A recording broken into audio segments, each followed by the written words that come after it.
Hello, hello, guys.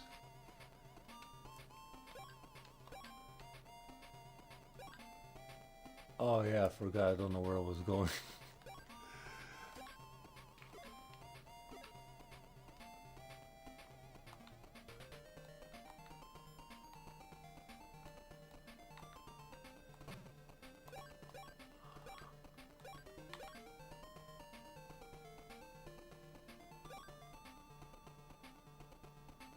Okay, well,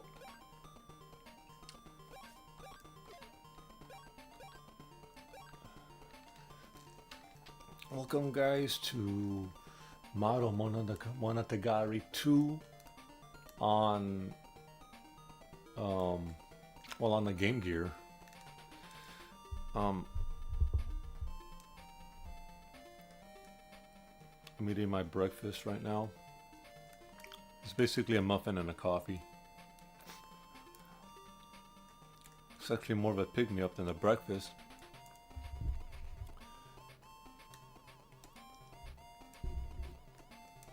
Hmm.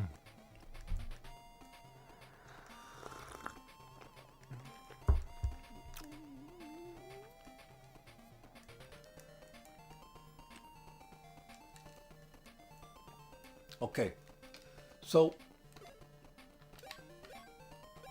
as you guys can see, I am very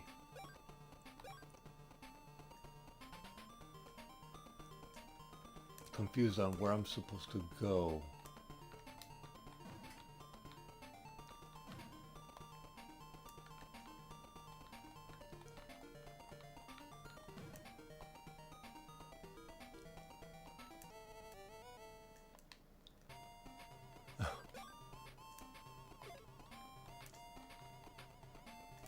And I found some sake, so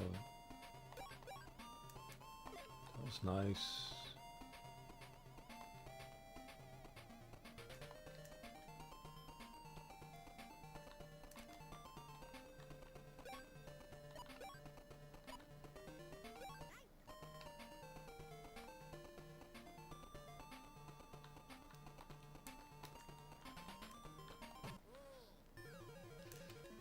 Ooh.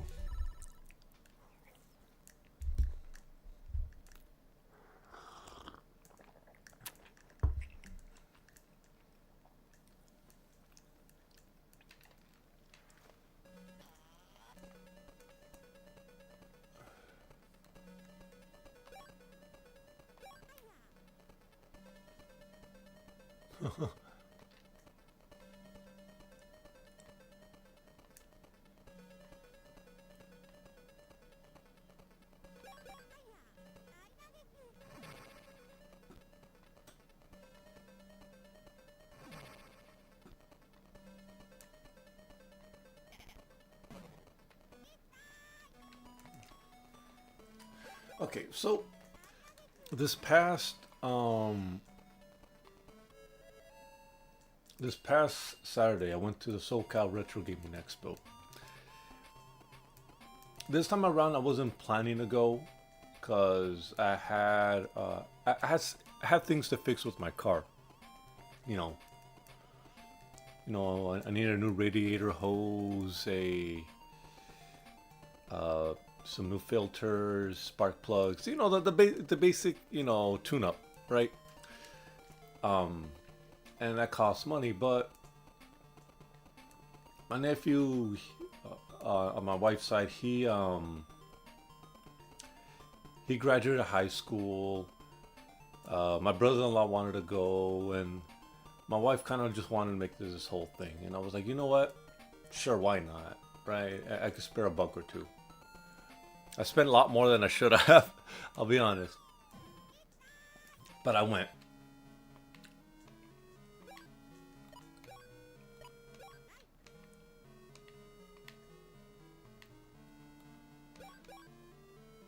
Okay. Did I already check? I probably bumped all these walls.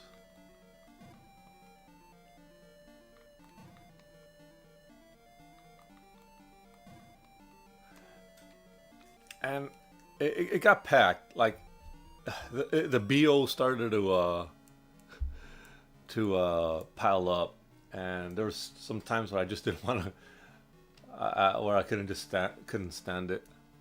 Mm.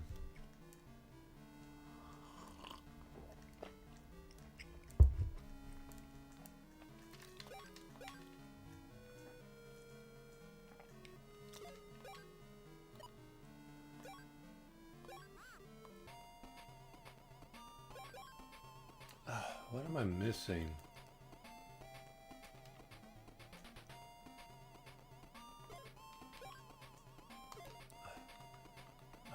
I know I'm gonna regret this.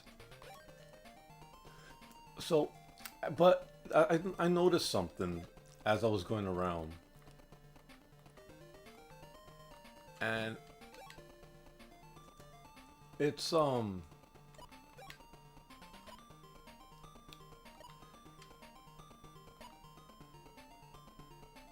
is the fact that like how underrepresented Sega really is.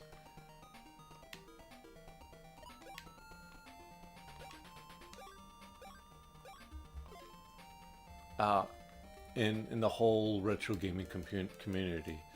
This was evident back in like when YouTube started, the late 2000s, early 2010s. It was all very Nintendo focused, right? If you go, like AVGN is a good example, where a lot of his stuff, early stuff, was all Nintendo. It was only Nintendo.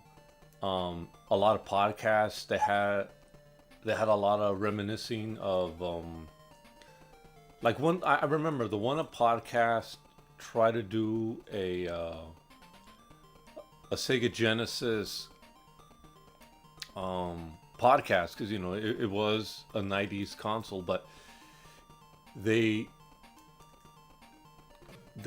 didn't really get into too much detail about the whole thing. They were very they were very general about the whole system, and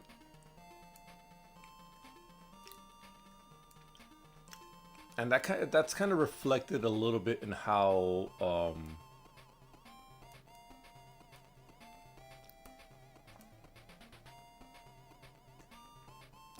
that's kind of reflective on how think people perceive retro gaming. A lot of it is Nintendo, and a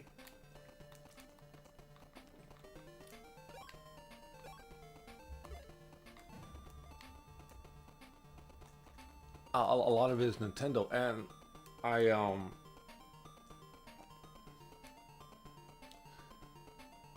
I guess it's because of who Sega was targeting.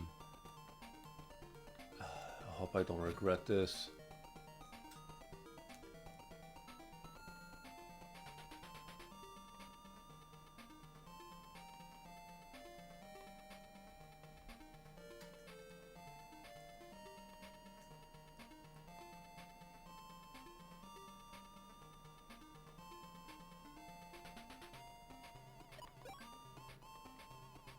Okay. I'm gonna save it because I feel like this is a trap, right? But okay, I'll tell you. Sega targeted an older audience. It was in their advertising. It was in the games they made. Um, you know,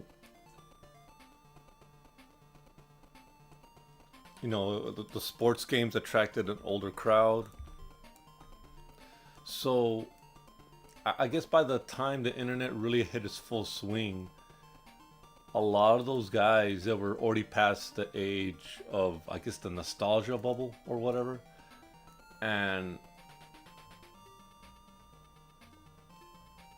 and then people like me, that kids like me that were back then, we were still in that nostalgia bubble, but our experiences was very different. I hear people talk about, like my wife, she was all Nintendo. She talks about, playing Game Boy at church. And I'm like, well, I had a Game Gear, right? Oh, she talks about like renting all these Super Nintendo games and how that was, and I rented two crew dudes on the Genesis. You know that our experiences are different. But when I went to the expo, everyone's like experiences are more lean towards Nintendo, and that really reflected in the kind of merchandise I was.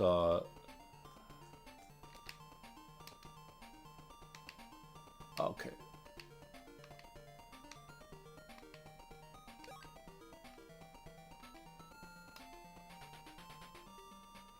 Okay. 10 hours.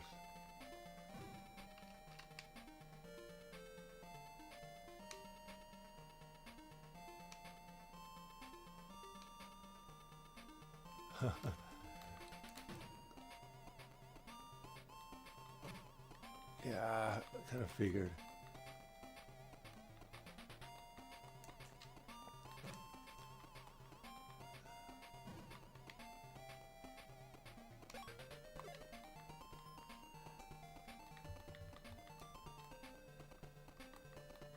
Anyway, I went ahead and looked for I was looking for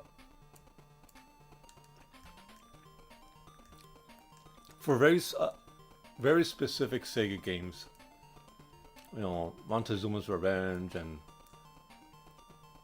Gunstar Heroes, but not every vendor, like a lot of vendors had Sega stuff, but not every vendor had like very niche Sega Sega games. Like if I'm looking for Ristar, I'm not gonna find it, right? No, that wasn't there. I was looking for Virtual Cop 2, no, Virtual Cop Rebirth or remake or something. Basically, it's a Virtual Cop 1 and 2 collection on a PlayStation 2. I was looking for that. That wasn't there. Um, I found Gunstar Heroes. Gunstar Heroes, it was a game that I would continually find, but I wanted one in a box and, a box and manual. Um, but that I found that and I paid the pretty penny.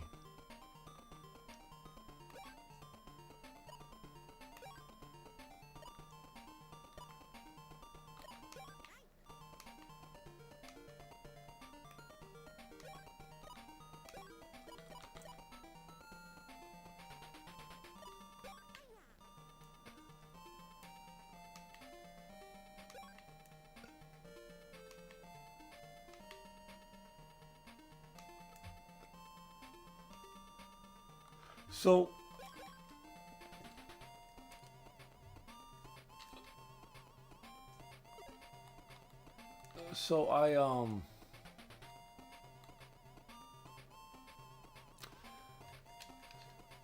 so like I'm really thinking about, I'm trying to recall moments of 2010s, and and a lot of it is, if you go look at YouTube 2010, 2008, people are gonna reminisce about the Super Nintendo more than they do the Genesis. And even though the Genesis did like really really well, I think they were just going for an older crowd, and it just wasn't like adding up. But you know,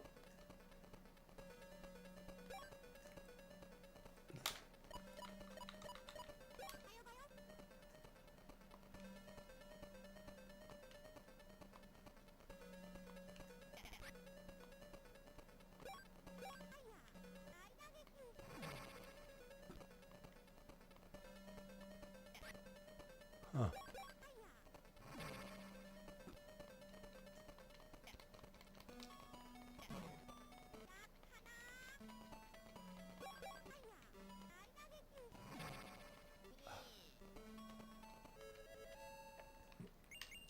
Okay, I'm gonna reset this.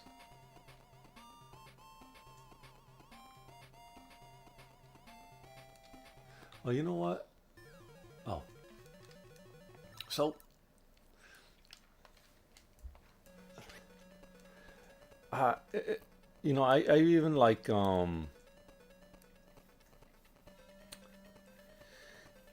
at the mom and pop stores I go to that are around me, they know me as the Sega guy. Like I go in there looking for Saturn, I go in there looking for Genesis or Master System, and I guess I am that guy that that will go in to look for stuff.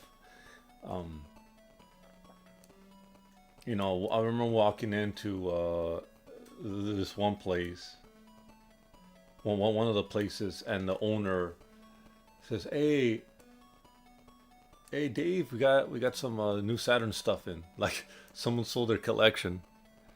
Oh, really? And I go in, and they have some really good stuff. But that's how it was. Either way,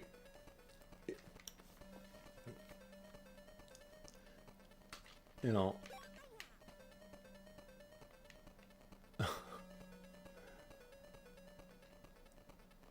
Oh dear.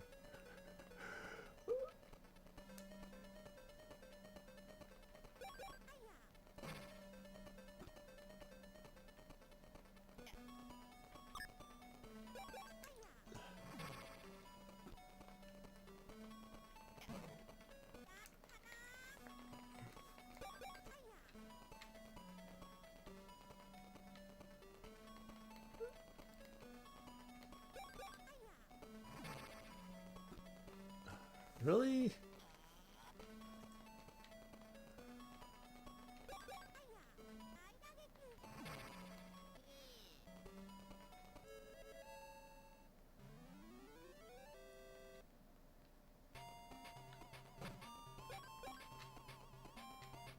Huh.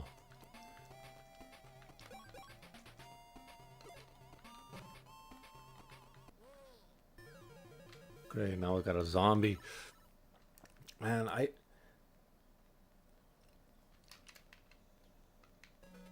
but I think that's how it is. Like, you know, like I look at the a lot of the Sega podcasters now, and some of them are like 5, 6 years older than me. So they they are around, and I guess I just lean to older people.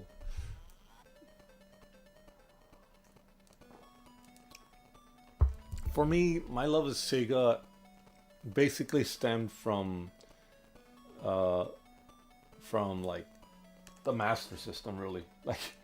Like that was our console, and the arcade games. Those were the premium experiences that can only be found like at our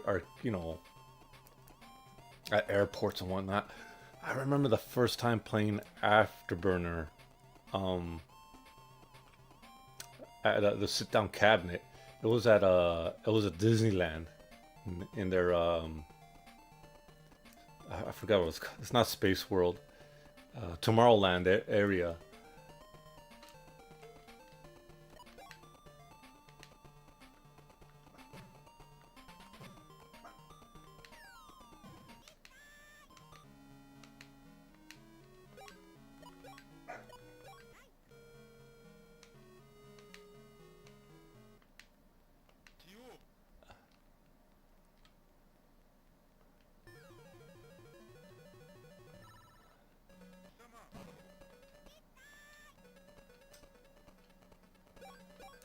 Yeah, yeah, that was the very first time. Now, believe it or not, I used to think that, oh God, I was like 5 years old, 5, 6 years old. And I still remember this.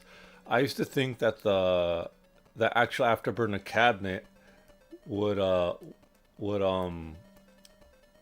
was like an actual ride or something, like a ride you get on. I was afraid of it. Uh,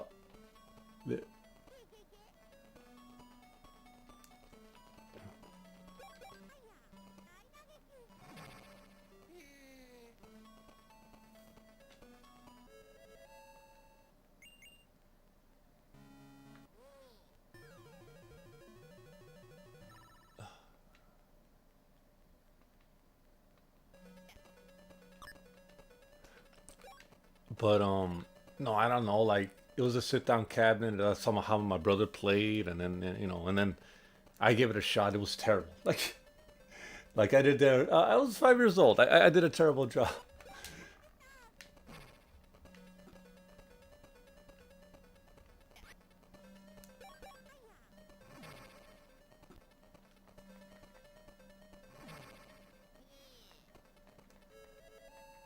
Okay.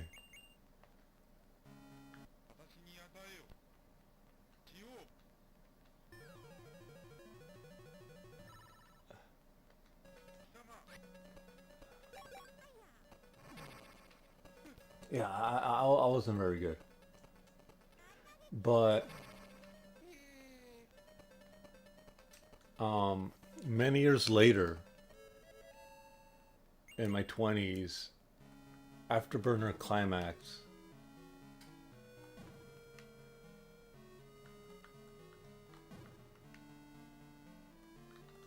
comes out, and much like the sit down, much like the original, it was a sit down cabinet, and yeah.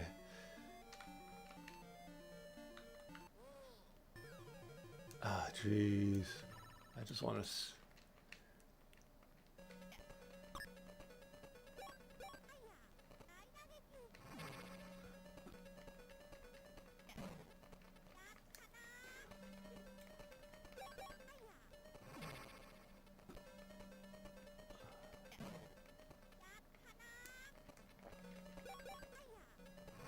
It was a sit down cabinet, and immediately that was like my most favorite arcade game ever.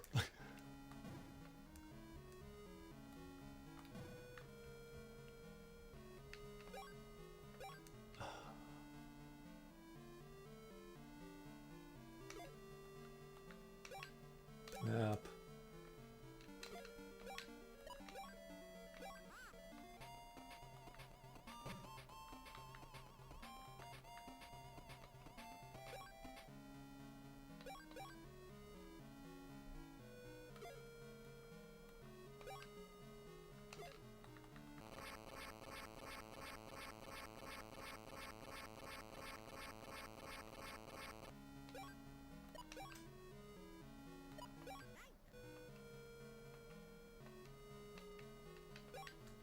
All right, let's see. I don't have anything to hear that.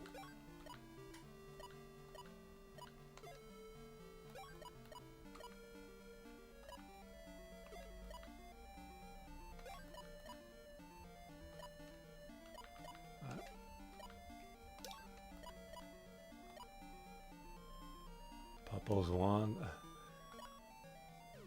I don't know what any of this stuff does. Okay.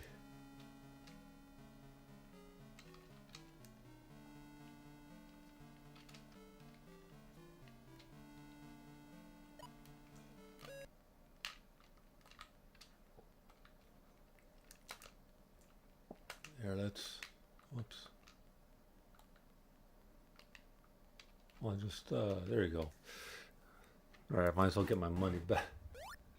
I thought he would show up or something.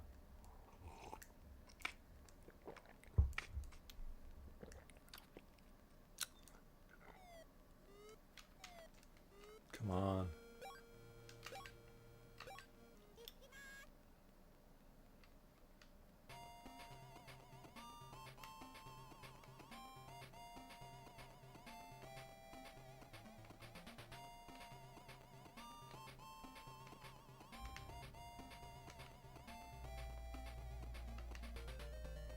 Oh, no.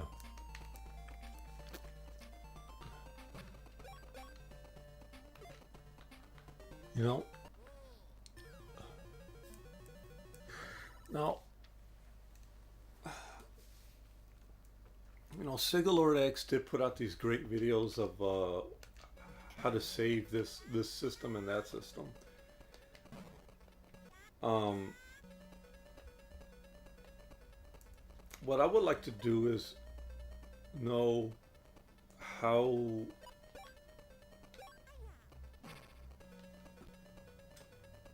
like how to make the Genesis more successful. And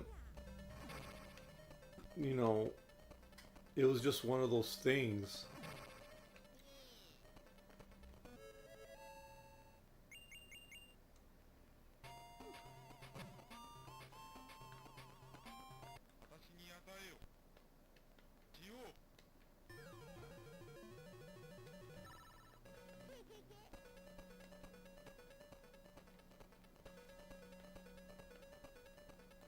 Well, let's see.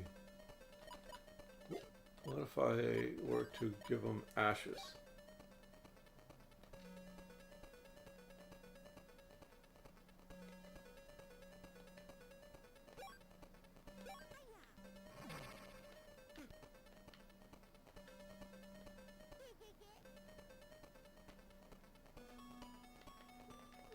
Losing my magic.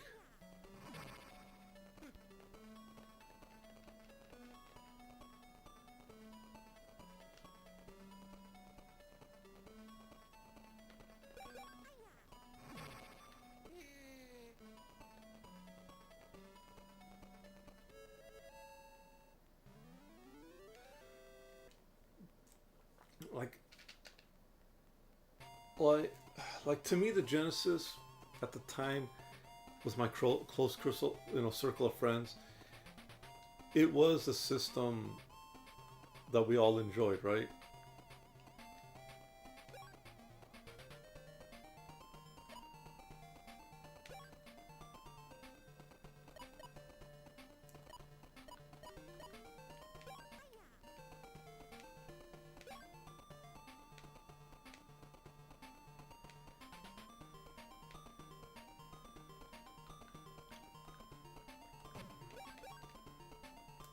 It was the system we all enjoyed. It was. I should probably fall down here.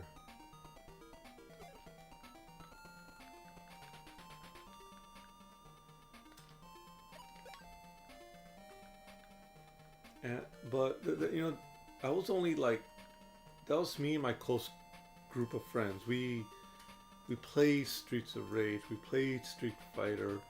We knew about Sonic the Hedgehog.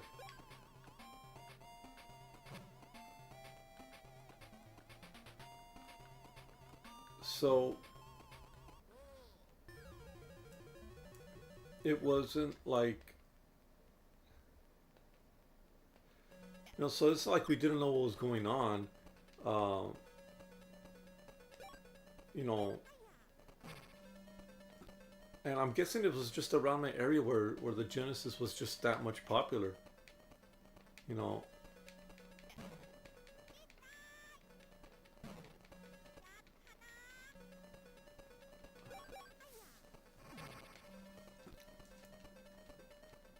And of course I knew about the Super Nintendo. Like half the kids at my school had a Super Nintendo. But that's the extent of it.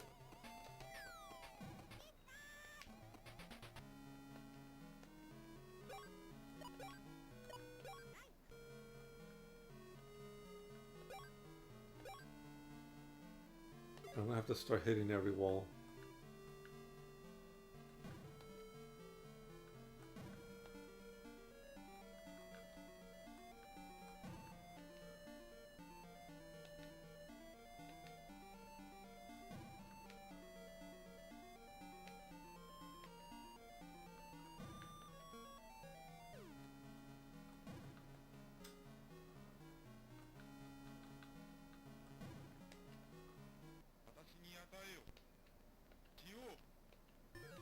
Give me your blood.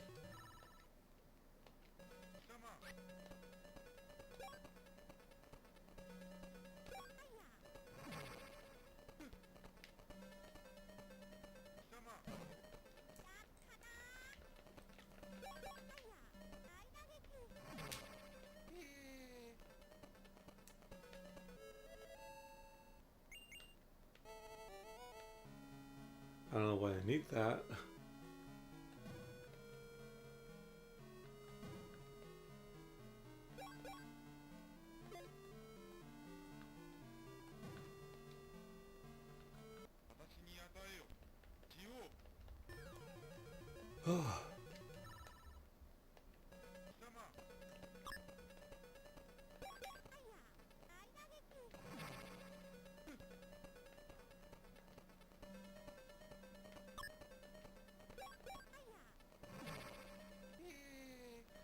You know,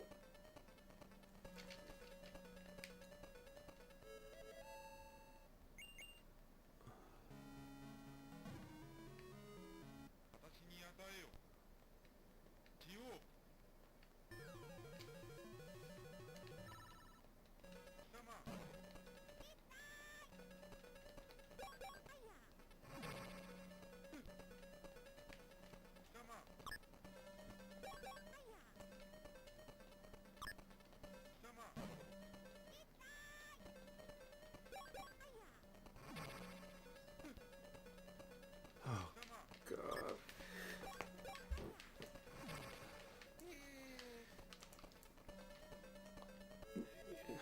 I could tell my wife is very intimidated by Sonic the Hedgehog. Not the character, but the game. Are you kidding me? I hit every wall now. What am I missing?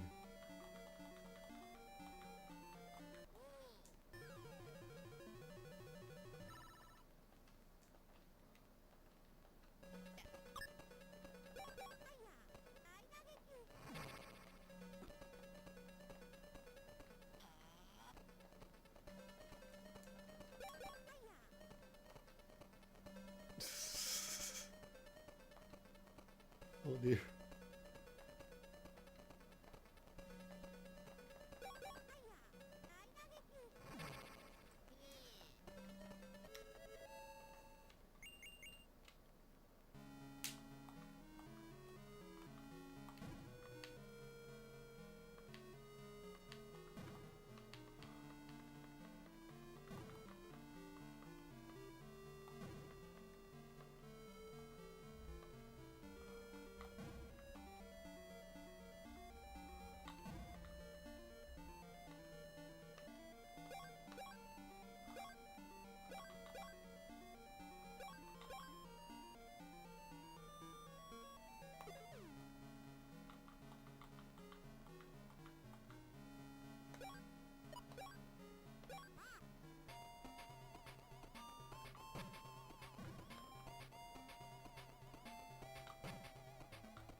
Yeah, this is getting really annoying.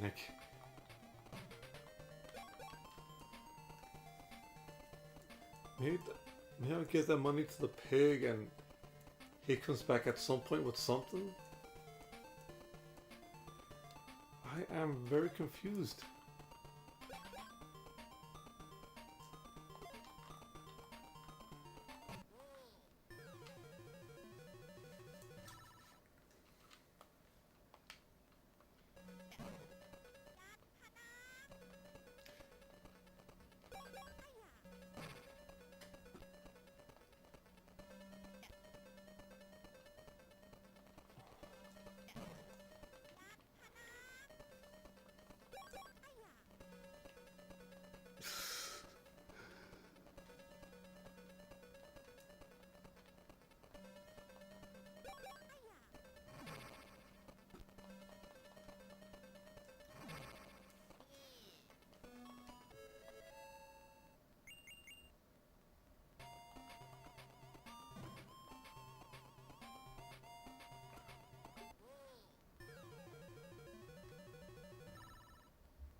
Weird painting is on the wall. Okay, it's cardboard. Does it have to do with this painting somehow?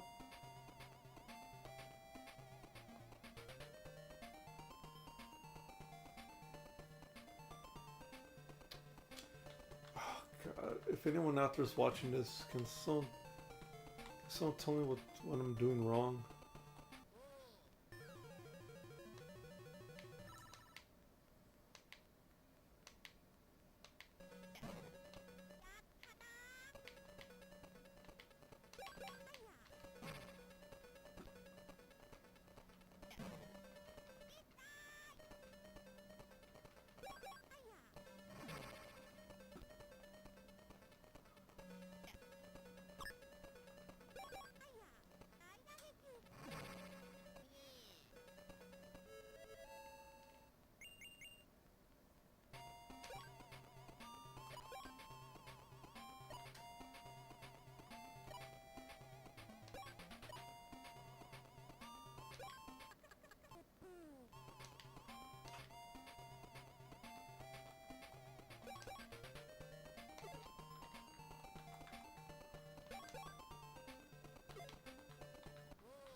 I actually kind of like this guy.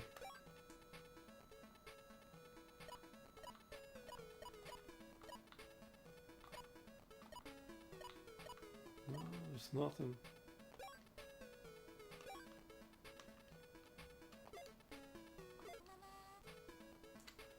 More.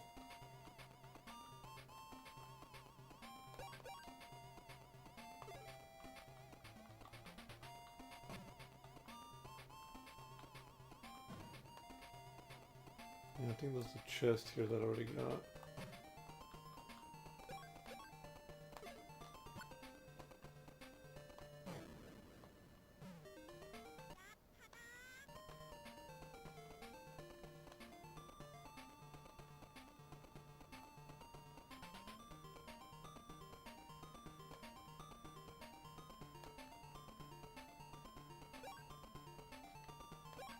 A shovel.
You know what? I wonder if there's anything.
Oh.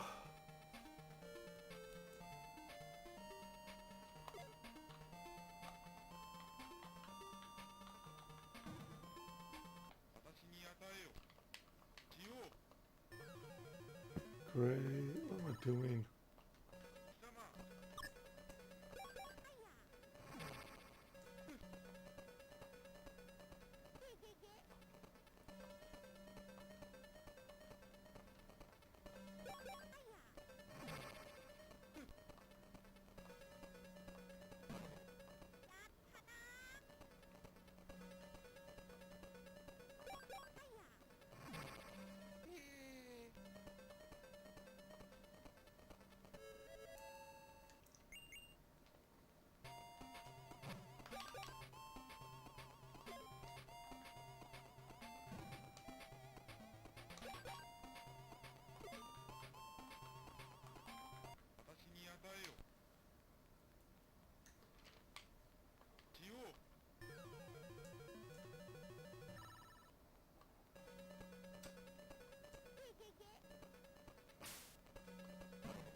Oh God. Oh. Where am I supposed to go next?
Let's see.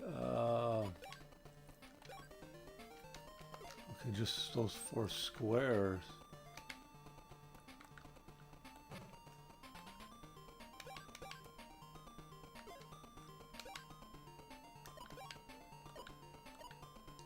I didn't take the shovel because I wasn't able to pick it up.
Bio he he he. Bio he he he.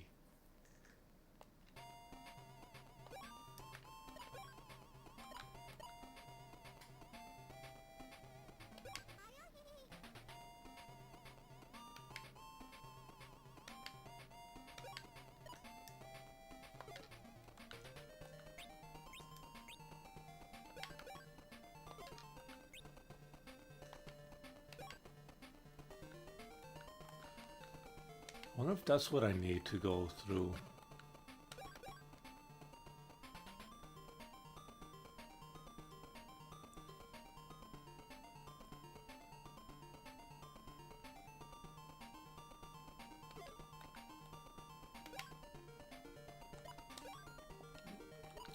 Let's probably get some of this sake.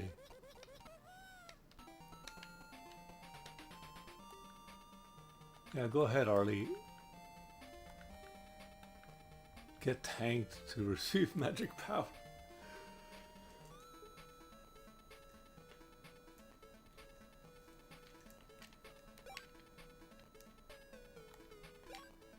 No, wait, yes.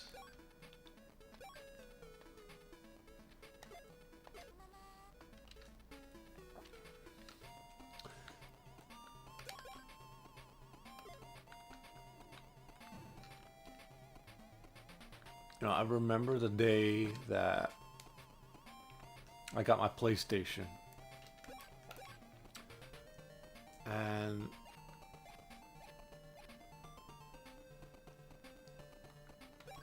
it was, I believe, just a few, like a week after my birthday. Back whenever I got it. And it was kind of a surprise because, well, my parents, like, they specifically didn't want me gaming anymore. Right? It was like, my mom would actively keep me away from, like, the electronics department, from Target. The Whenever there was a chance we'd go to Toys R Us, we wouldn't stay long. My parents like don't go to the video game section. We're about to leave. Like they would go in there for just maybe like a toy for like a niece or something for like a birthday, and then they go in and out. So they would actively, continually keep me away from video games in general. And they were doing a pretty good job of it. Like the local mom and pop stores I would go to, they wouldn't take. I would ask when I save up a little money, maybe I wanted a game or something, and they weren't.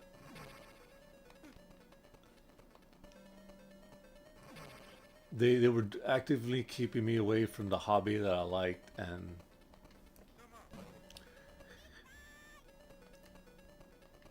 they didn't want me playing games anymore. Basically, that's how it was. Um, they're like they will let me play my Genesis. Now we're talking about like 1997, and I was still playing the Sega Genesis. Sega Genesis and 32X, right? I was rocking that thing up until 1998, and what eventually happened is I don't know. I guess with how school was turning out, and you know, being separated from my friends because they went to different schools, and I went to another school. It was, I guess you could say, kind of tough, right? But I guess they just like saw that I wasn't adjusting well, and they figured, look, I think they kind of realized that it was kind of like it was pretty mean to you know, to take a kid away from his hobby, right? So they pretty much took pity on me and they got me a PlayStation. And this thing came out as a surprise because I didn't. That was the last thing I expected my dad or my mom to do. That the last thing that I expected them to do. They were like, that, and ah, and you know, our family, you know, we're hardworking, but we weren't made out of money. You know, those kind of purchases was something that had to be planned in advance and stuff. So, like a week after my birthday that year, you know, my brother shows up with a PlayStation and just like hands it to me. He says, "Happy birthday!" Like here, bah! I was lying on the couch and he drops it on me. I was like, "Whoa!" You know, when I was shocked because that was a very a PlayStation box with everything included being dropped on you from like 3 feet. That's heavy. That hurt a little. Where's pickles? There's the pickles.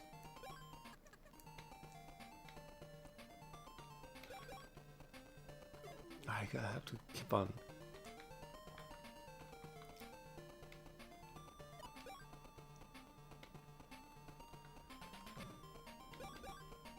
All right. Okay. This one here. Ah.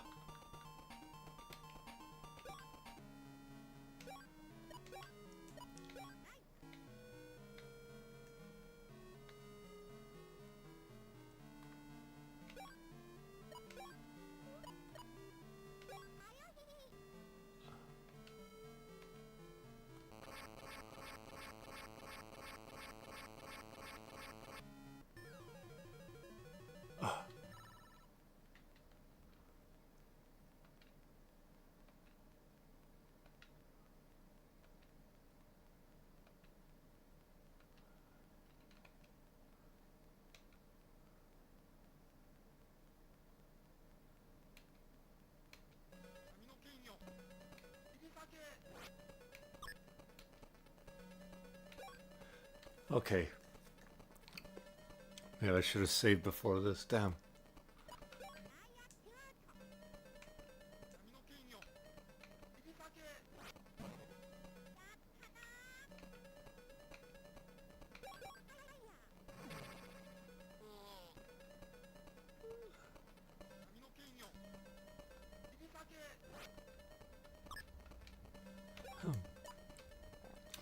And when I got that PlayStation, I was in the beginning. I was a little disappointed because I really wanted a Saturn, right?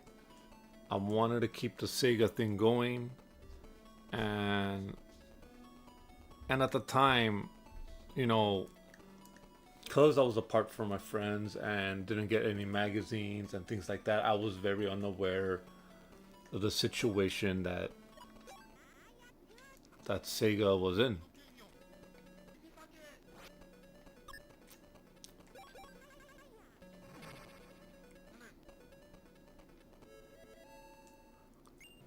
That was pretty easy. Hold on. Oh no, I leveled up. I'm gonna save. It's, you know, and you know, I could see why. Like I remember asking my brother, like, well, what happened to like, and then he was talking to my dad. They were, my brother and my father. They were, I guess, discussing this decision about getting me a PlayStation for that year. And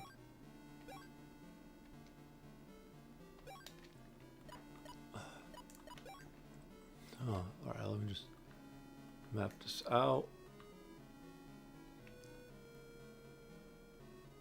Right hand.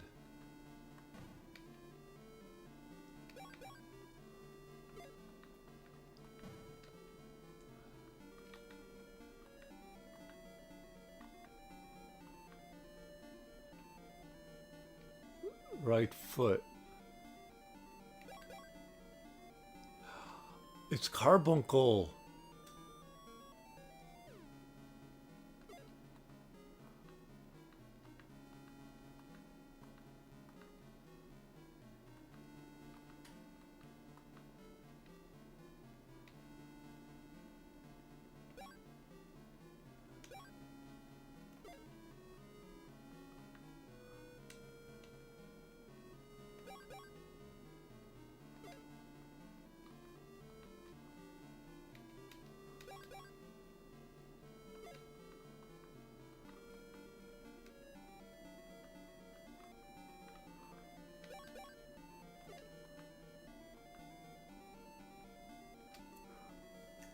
Left ear.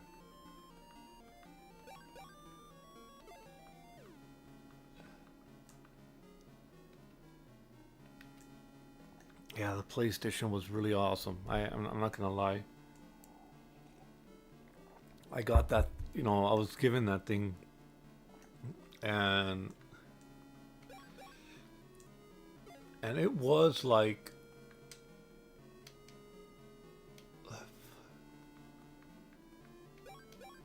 I feel like I'm gonna get into a boss battle right now.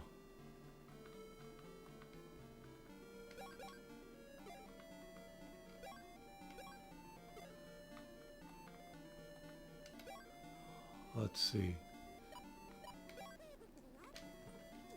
Like I got that thing, and like a week after that, my father told me, well, I had a bunch of demos, like uh, like my PlayStation. It was the model right before they started including the analog control, so I didn't get the analog control until later, but but it was the one right before they released it, and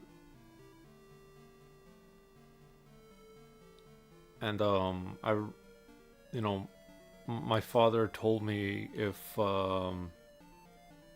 he told me he'll take me to Toys R Us the following week to you know, because he didn't have time that very day, but he told me the following week when he has time, he'll take me to Toys R Us to pick out a game, and I was like happy, right?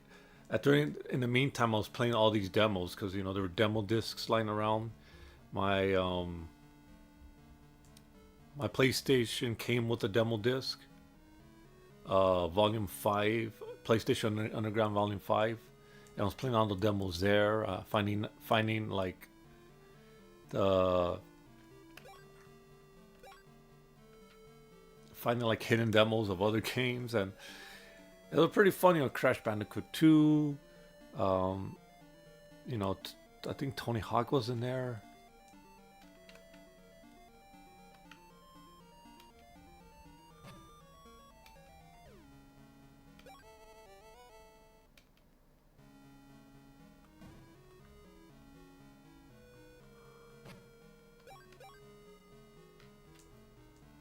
Okay.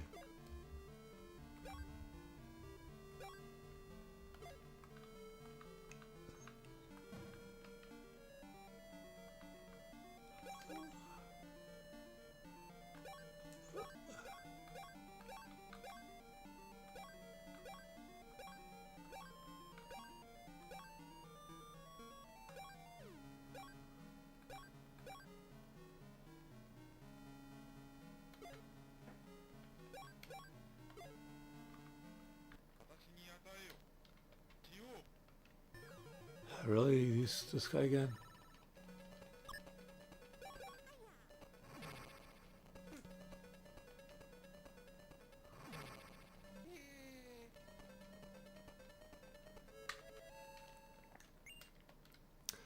kind of want to do a video on the PlayStation because that was like my teen years, and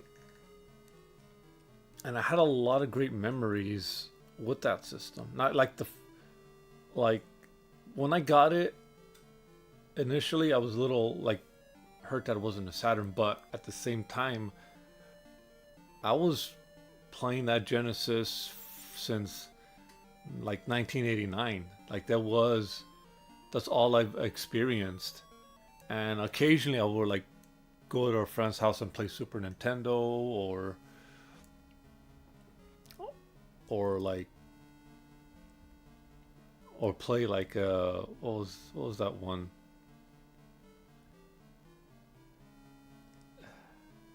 I'm forgetting the name of the other system. TurboGrafx PC Engine. Like I would play that, but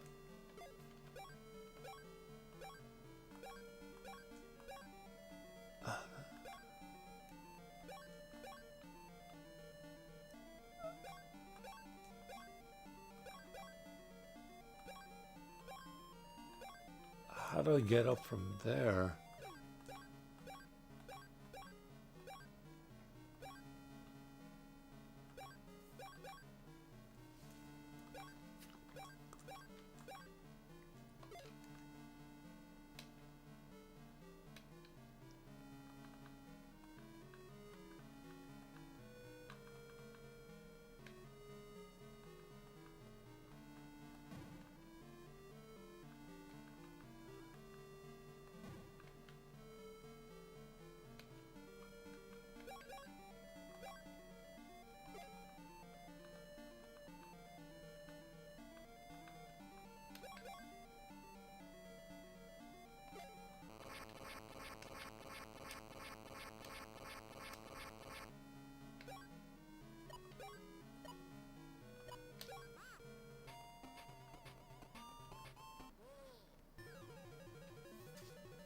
The mummy.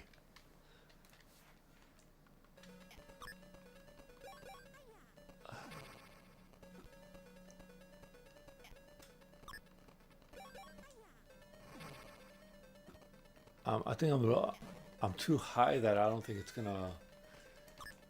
My level's too high that I don't think. I get a kick out of that.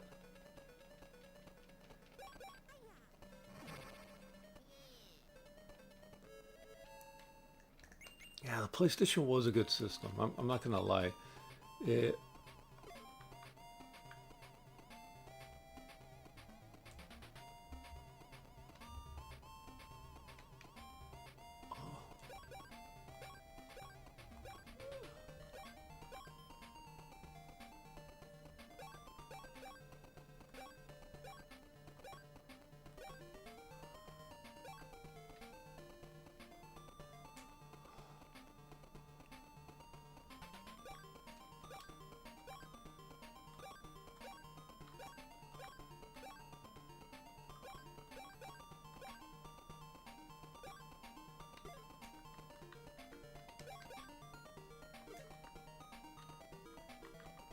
Around that.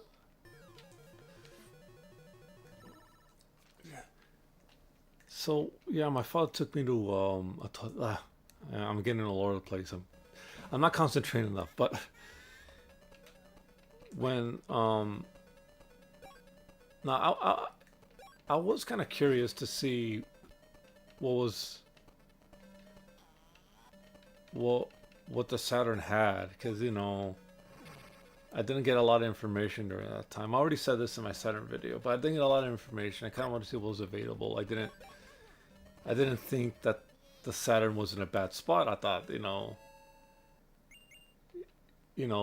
I just thought my parents got me a PlayStation because it was like, available. They.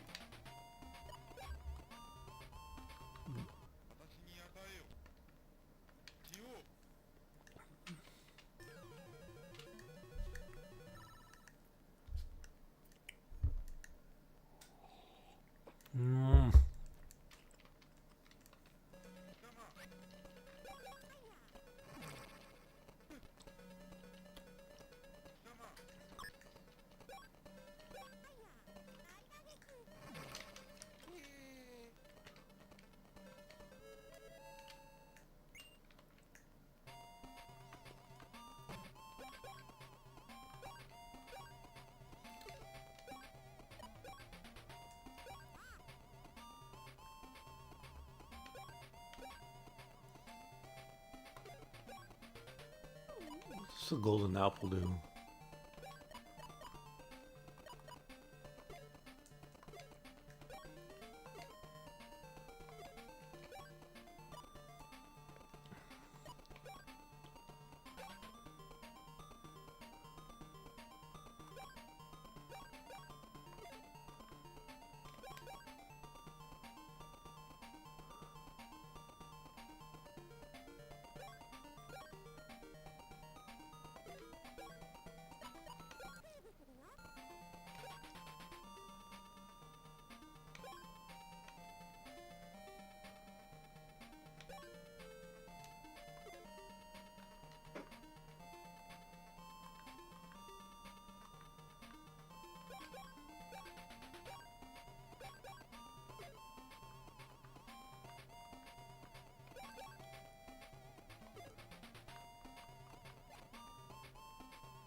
I was pretty shocked when I saw that those little to no games on the Saturn, like a lot of sports games, and this was like,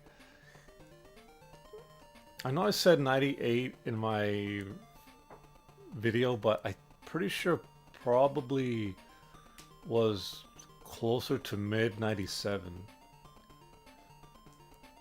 I so like so not even 2 years, and the Saturn was already at that state, and you know I was confused about it, and that's when I began talking to like people that I know.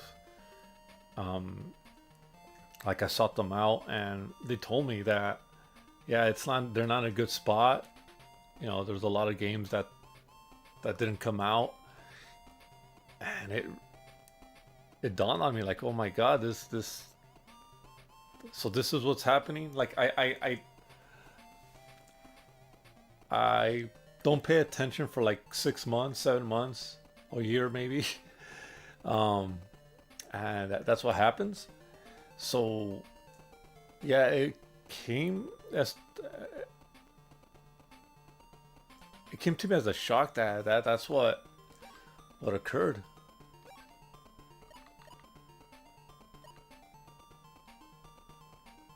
Oh, let's see.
Sorry about that, guys. I do kind of want to get my own internet.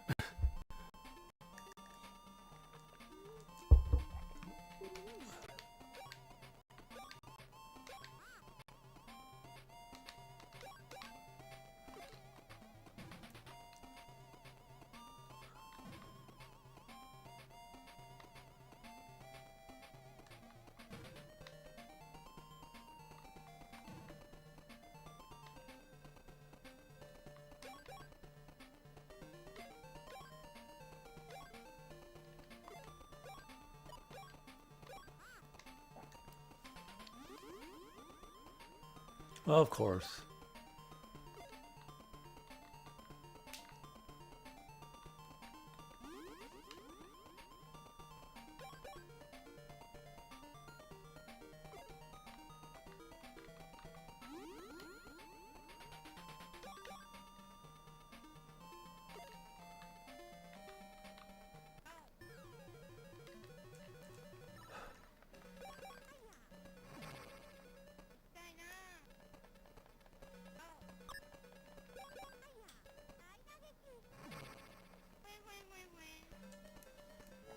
Okay. How do I get to the dark side? And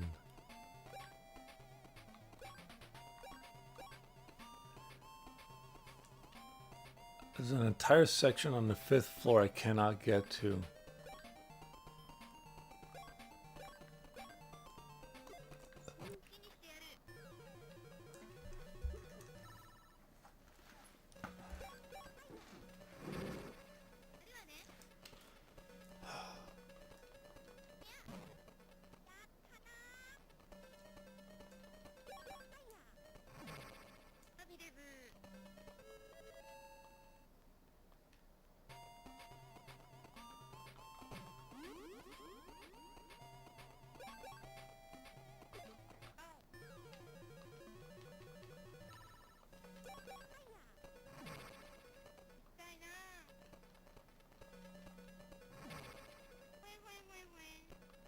Wait.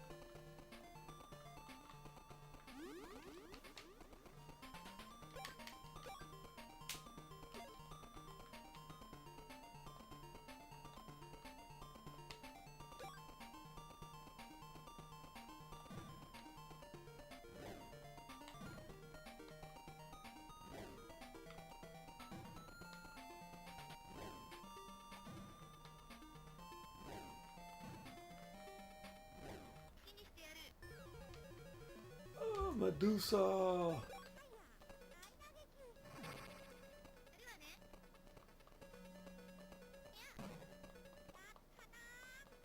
Really? I'm not strong enough to one-shot her?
When do I need to...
Oh man.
I'm just trying to be thorough here, see if I could... See if I missed something the first time around.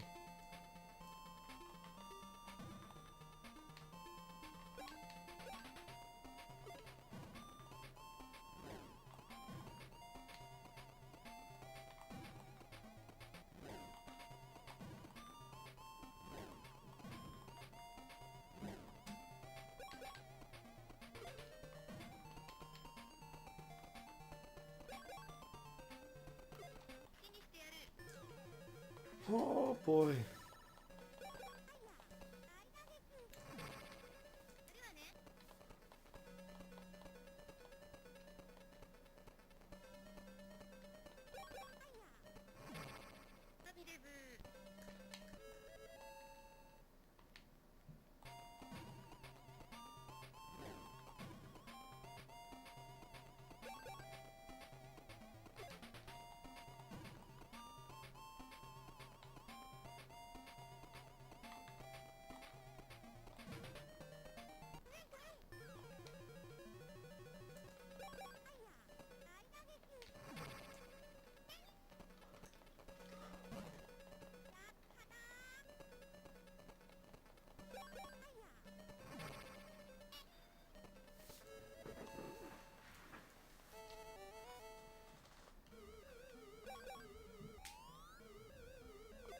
got poisoned.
Oh yeah, that's the place I have to go up from under there.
Oh man.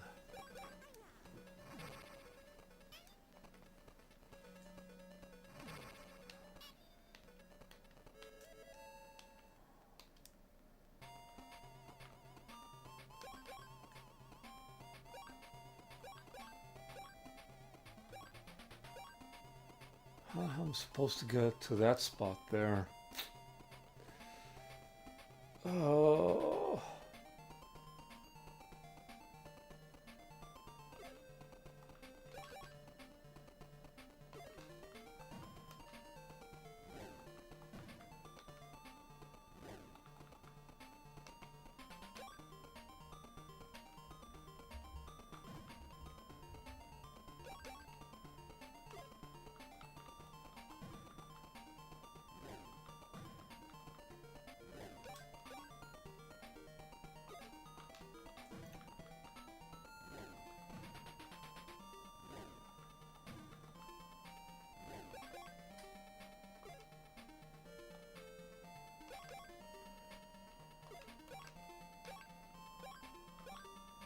Huh, I got there.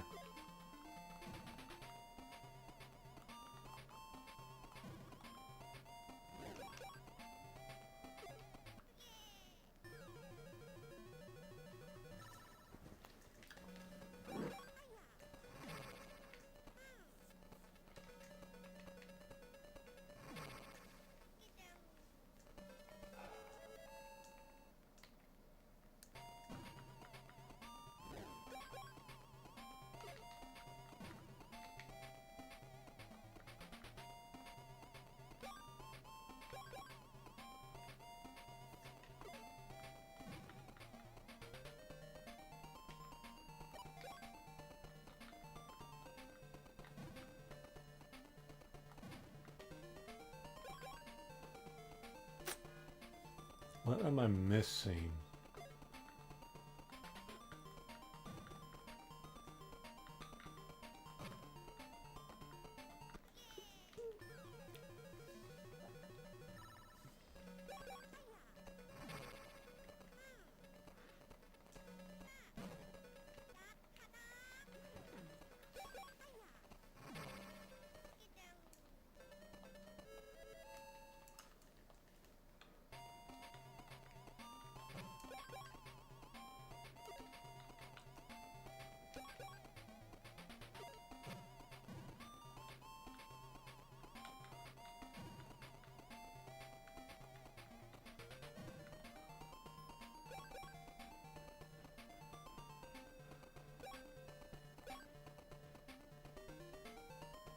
Maybe there's just one spot that could break down?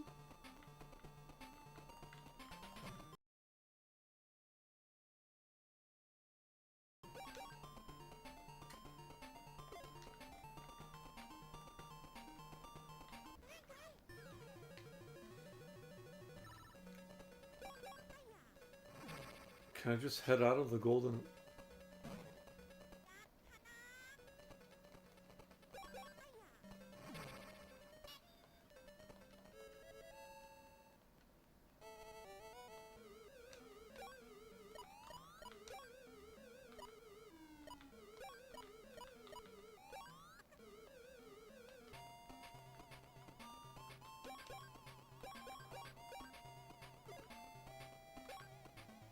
Oh, there's the first floor, that one spot.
Okay, so yeah. Oh man, don't make me regret this.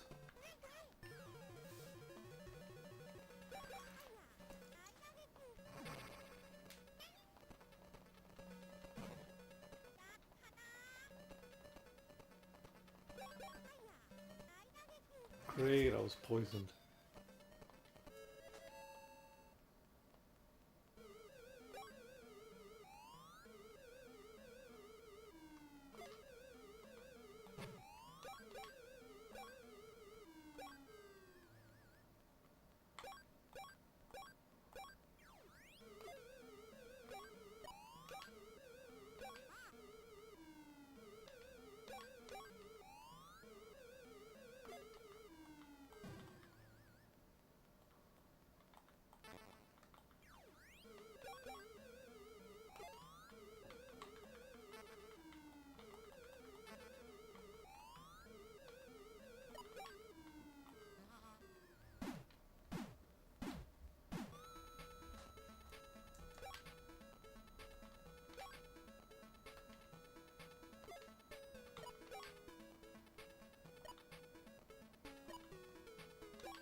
I can't believe it. Look at this.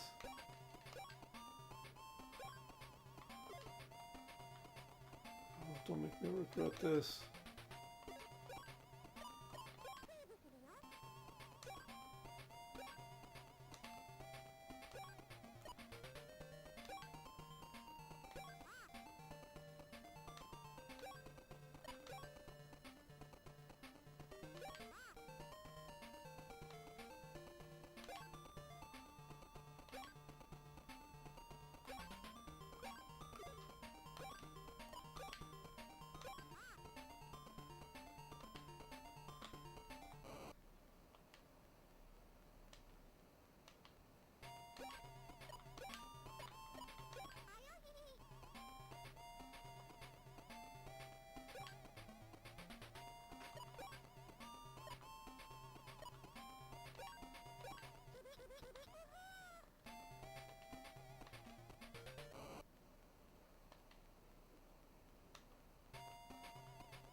Aha.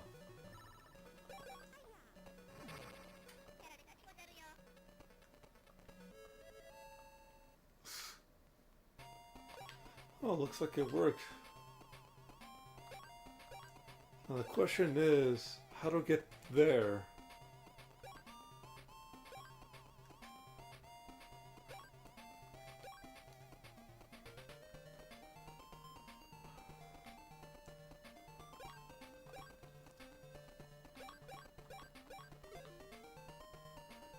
It's the carbuncle room.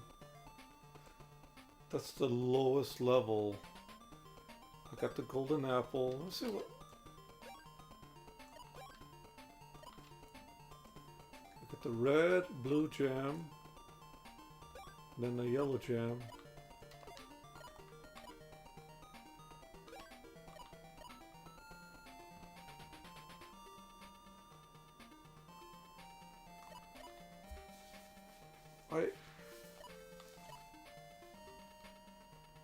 I don't know what the magic is for.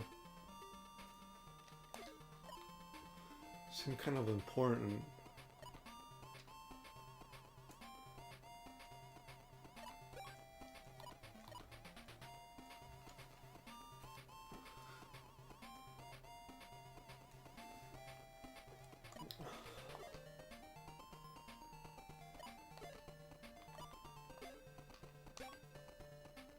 Yeah, you know, I'm gonna get some more antidote.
Okay, well.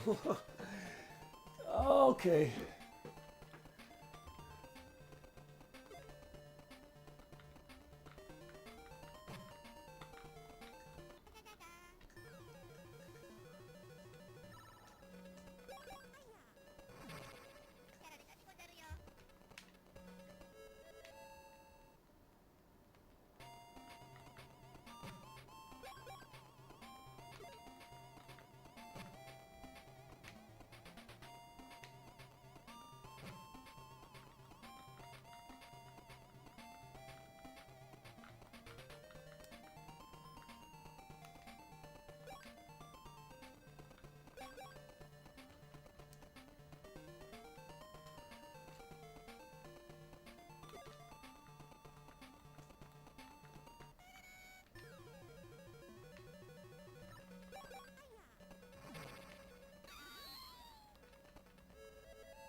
I think I figured out a puzzle.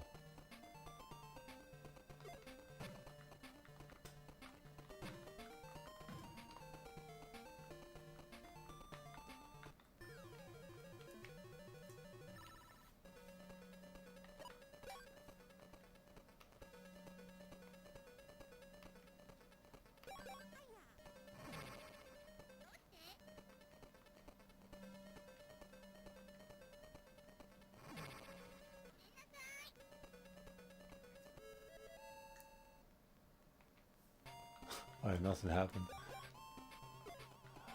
I think I figured out a puzzle.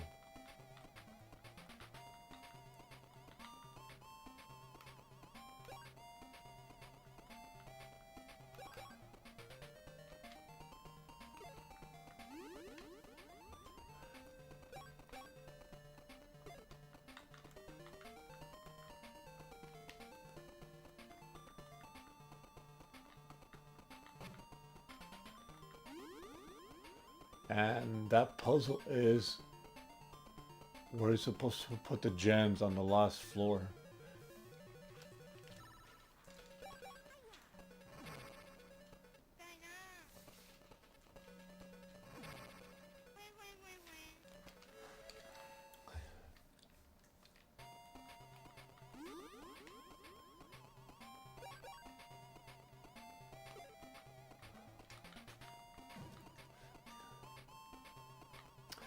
So let me tell you about my PlayStation experience for a while, for a little bit.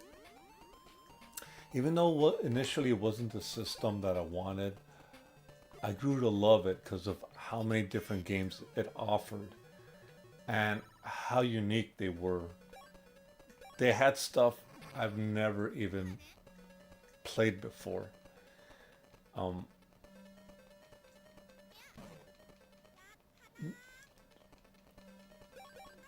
you know, there was well,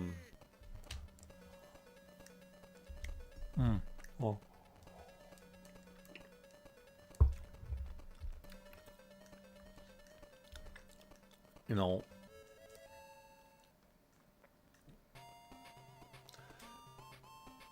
the first game I remember liking, um, the game I got eventually, that first game I got eventually was WCW Nitro. It wasn't a very good game, but I liked wrestling at the time, and you know, and that's what I would watch. And the fact that I'm able to play as like Sting and Hollywood Hulk Hogan and Kevin Nash, it was just you know it scratched the niche that I had right now. Now eventually I will I gotta tell you. Oh wait, not there, but there we go. The first game I remember liking was One. That's what it was called, One. And they basically try to get the Contra formula and refine it to a way where it works in 3D. And for the most part, they did a good job of that. There's some hiccups here and there, but all in all, I think they did a decent job portraying what an action combat game could be in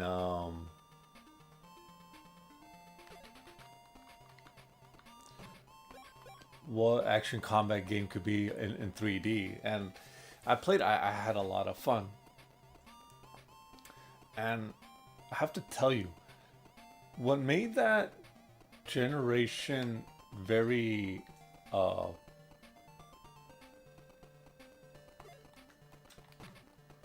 very accessible was the fact that games were incredibly cheap.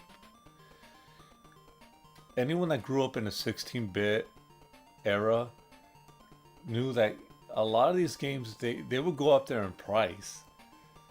You know, cartridges that cost like 40, 50, 60, 70, $80. Like they depending on the game and what kind of the kind of stuff that they would use inside these cartridges, the prices could go up there, right?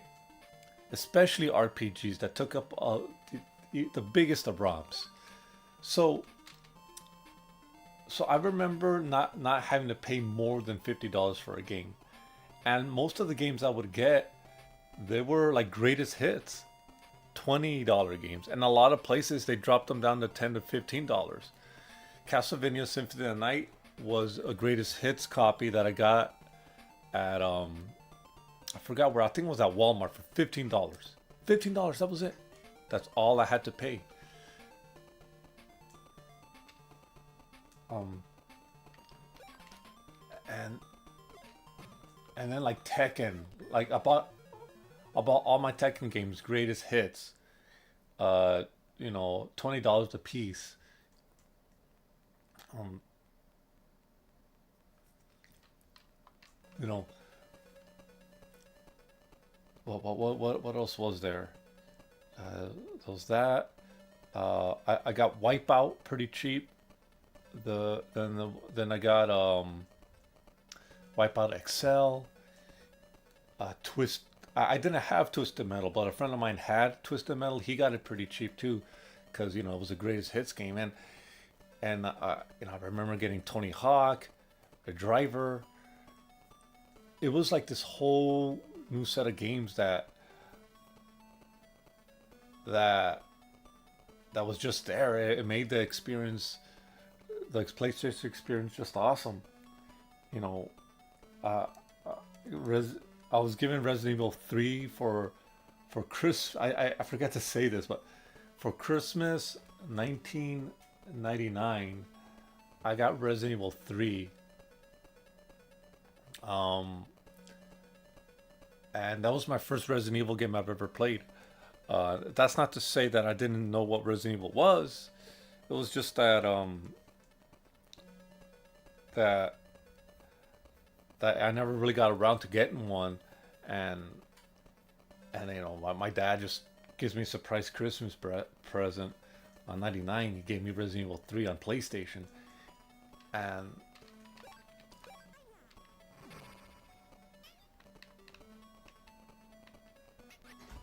uh, and and I had a blast playing that game. Think you know no. Oh, the coffee machine's done. Oh, where are you? Oh yeah.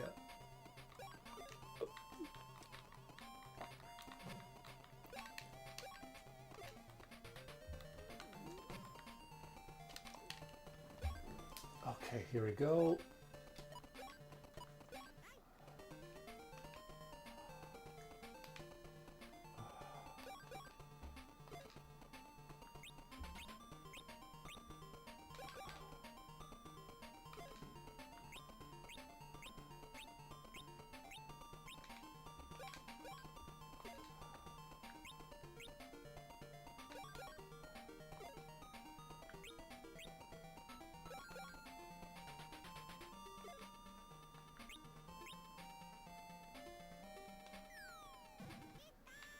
I have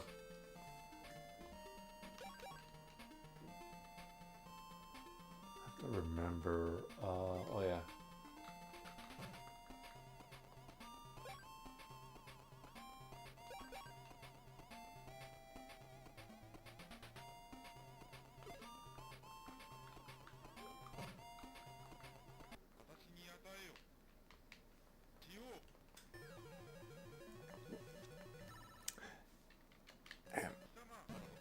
And my friends at the time,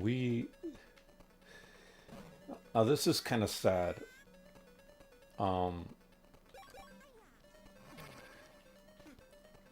One of my friends, um, he's not doing too good right now. Um, you know, the he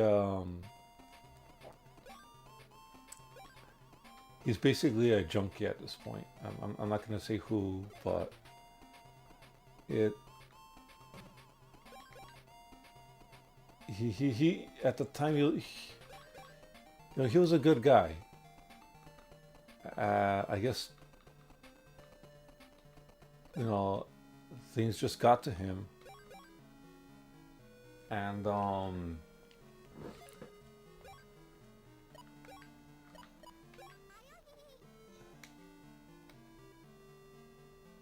wait,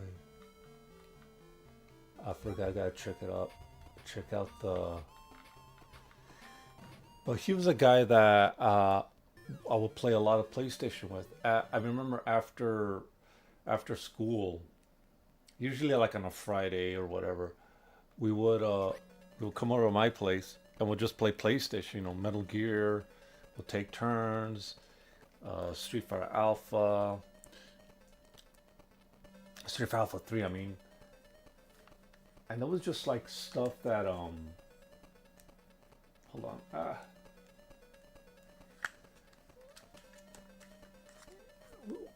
Ridge Racer. We would play two-player Ridge Racer Type 4.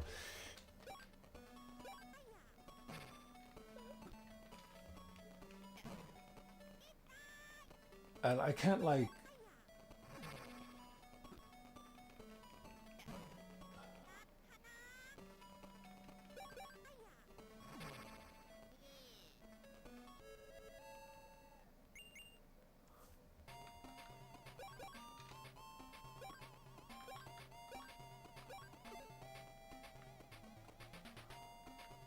Let's see. Okay, I see that now. So, blue, red, yellow. And that from left to right, blue, red, yellow. So that's how it has to go.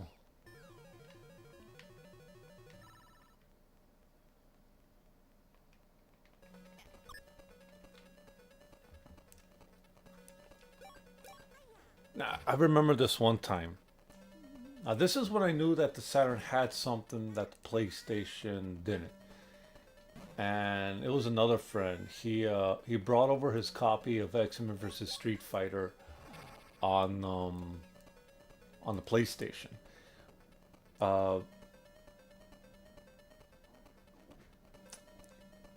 He it was after school. He just came over with the game, and he was telling me about it. And at this point, I've heard of X-Men vs. Street Fighter, how popular it was at the arcade. Because the idea of X-Men fighting Street Fighter characters, that's never been heard before. Now a crossover like that's like a dime a dozen. But at the time, Street Fighter was a thing, and X-Men was a thing, and having those two properties like clash like that was insane, like really insane.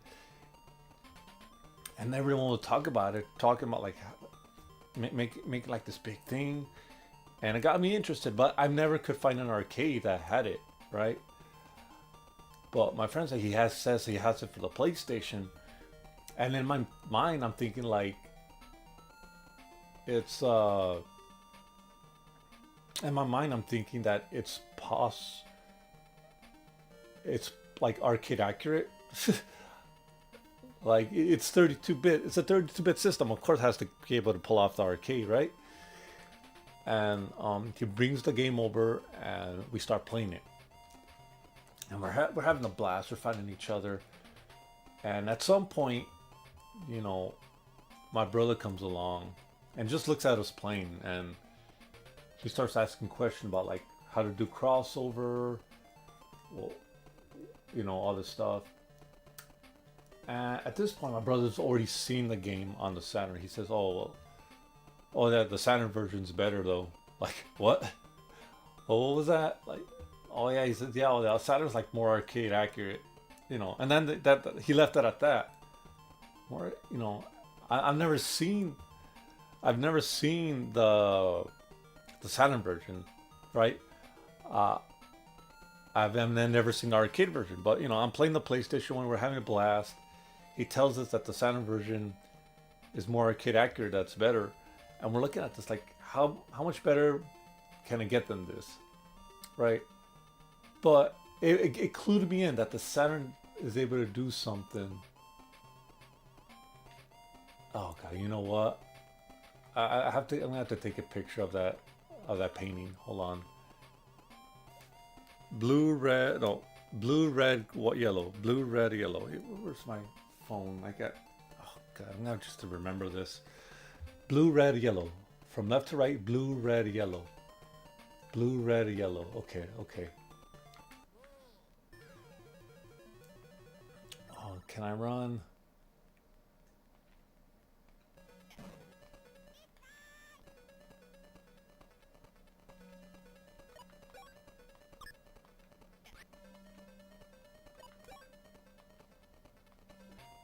Blue, red, yellow.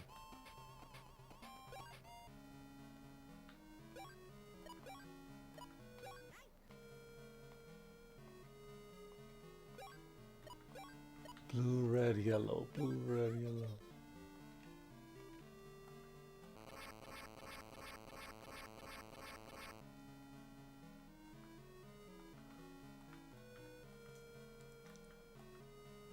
Okay. Item.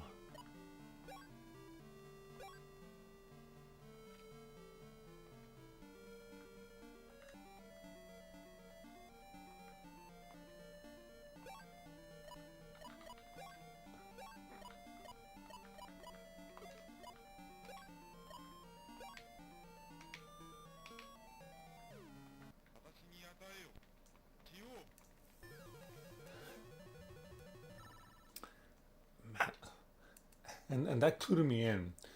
Now, as time went on, like I would hear stuff like this. Like I remember someone brought over King of Fighters. Who was it? I think it was a friend of a friend who brought over King of Fighters like '96. I know one of the King of Fighters was brought over to the States. I'm not sure if it was '96 or '97, but it was on PlayStation, right?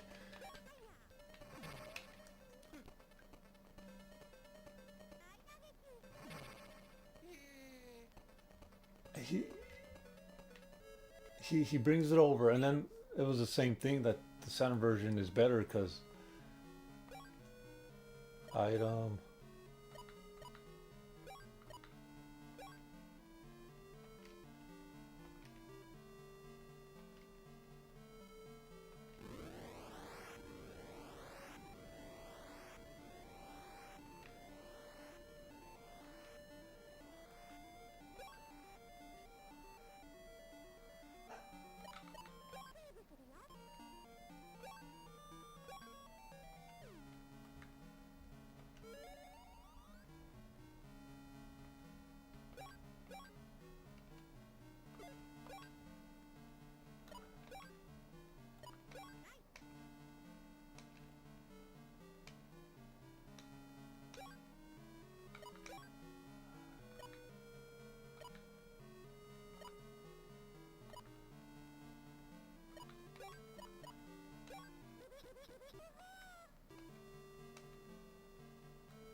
Oh man.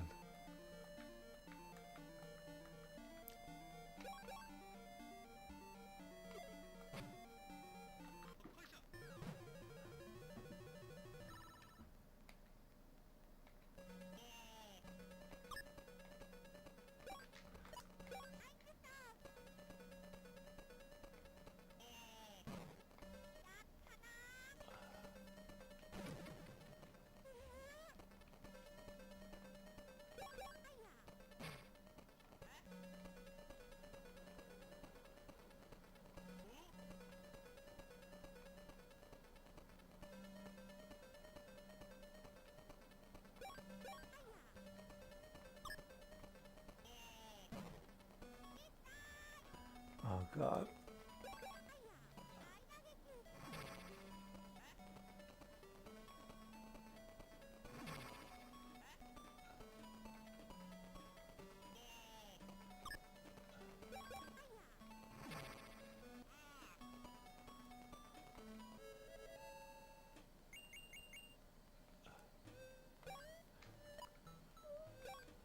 Oh man.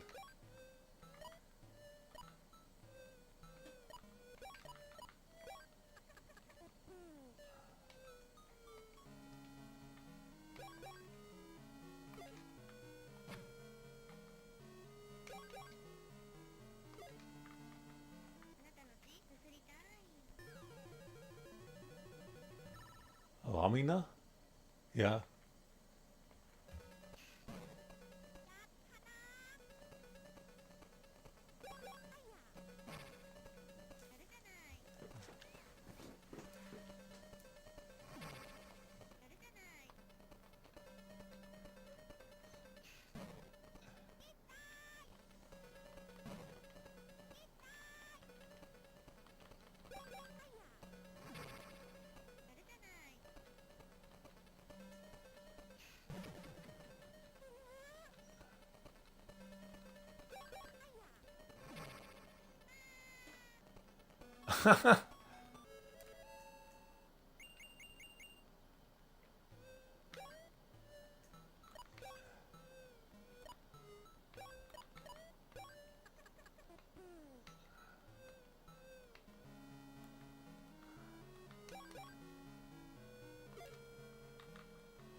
My back.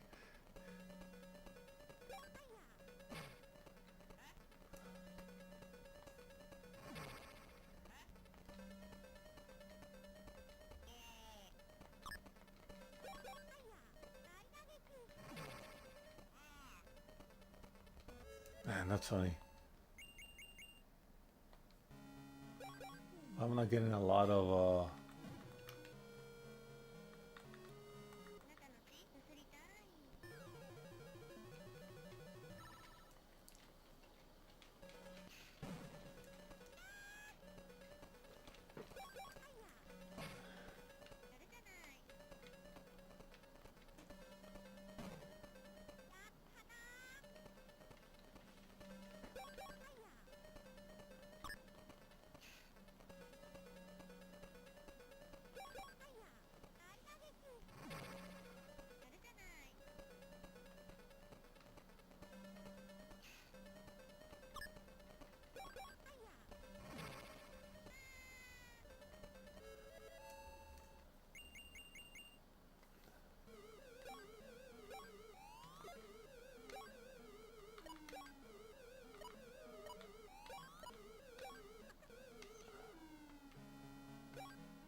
did I use up the pickles? Yes, I probably used up the pickles. Oh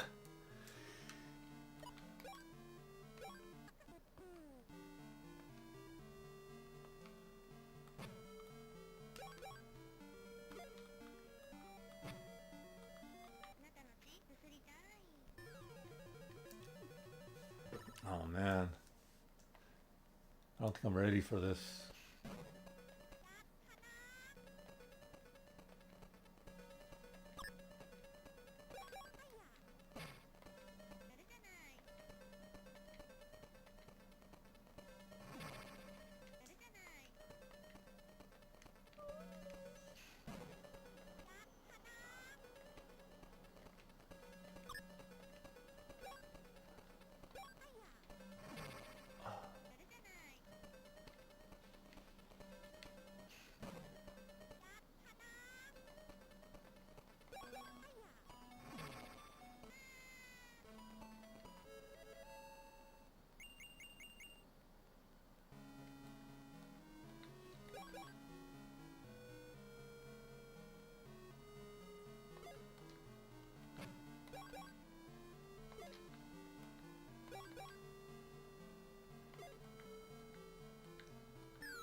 Okay, well, this is where I'm going to save it, guys.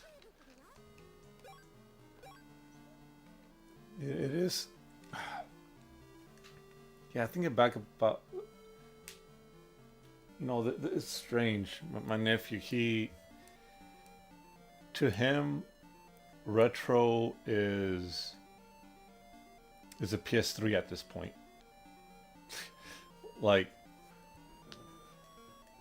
that to him that's an old game. To him, the DS is an old system. He he has thoughts like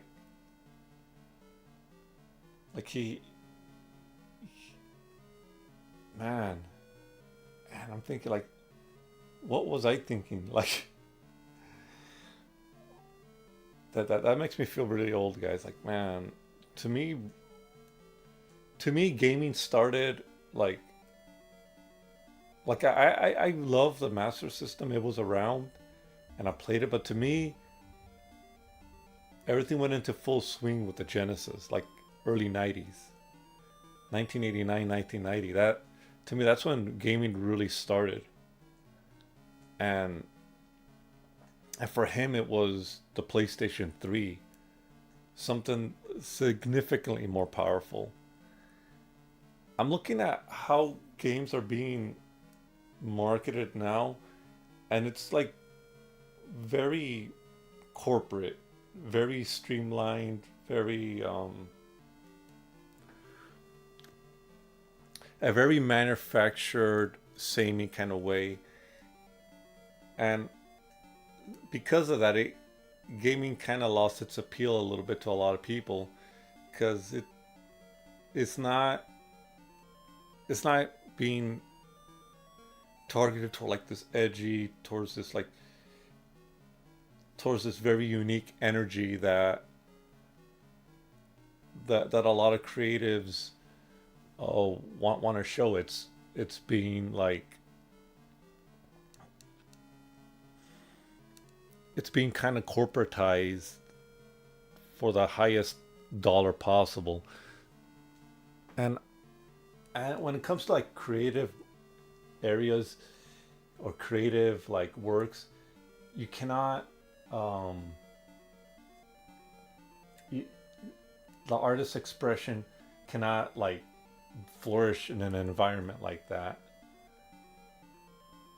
and it loses its uniqueness. That's why games like Assassin's Creed and Watch Dogs and Far Cry, they all play similar because they're operating out of this same kind of formula, and and a lot of games fall into that trap of just maximizing the dollar and just lose out on any unique aspects or any unique kind of experiences that's possible. I look at the games back then, and of course there's a lot of platformers. So there's like a lot of different little takes. Like Mario does not play the same as Sonic, even though they're both platformers. They both have their own interpretations of that formula, and it works. Um, you look at sports games. Of course, you have your simulations, but then you have your arcade games, like in League, football, which is still by far my most favorite football game. But then you also have like NFL Blitz, where it's a very arcadey, very fast-paced action game, and and then you look at stuff. Then you look at racers. Daytona USA is is a very unique arcadey racer, but so is Ridge Racer. You want to take it a different direction, look at Wipeout, look at F Zero. They're all very unique, and they're all very different. And if you want to go crazy, look at the vehicular combat in terms of Twisted Metal. You want something a little bit more tame? Then there's Vigilante. Like it's it's it was a very unique time, and what sucks is that there's no longer that kind of experimentation that used to happen back then. It's no longer happening now because of how much it costs to make a game. Now, this is where I see AI kind of like helping but also hurting the gaming industry. Like, if it could lower the cost of making a game, great, but at the same time, there aren't going to be that many people, involved, and that could be a bad thing, just because you're taking away that human element to the game. It's that's why I'm kind of weird on the new Crazy Taxi. I love Crazy Taxi on the Dreamcast. I love playing it in arcade as well. But at the same time, I'm looking at it, and I'm thinking, these guys are using AI. I don't know what they're using AI for, but how many jobs were lost there? Where are they using it? Like, who was taken out of the process in order to save a buck? It's kind of scary, to be honest. Anyway, guys, thank you for watching my stream. Man, 2 hours. I can't believe it took me that long to figure this stuff out. I really am disappointed in myself. A younger me would have been able to figure this out. I had to look at the map. But it just goes to show you, when it comes to an RPG, you got to look at every single spot. You got to look at every little corner, every little crack, just to find ways in and out. And I'm still haven't forgotten about floor 5. There's an entire, was it floor 5? Let me see.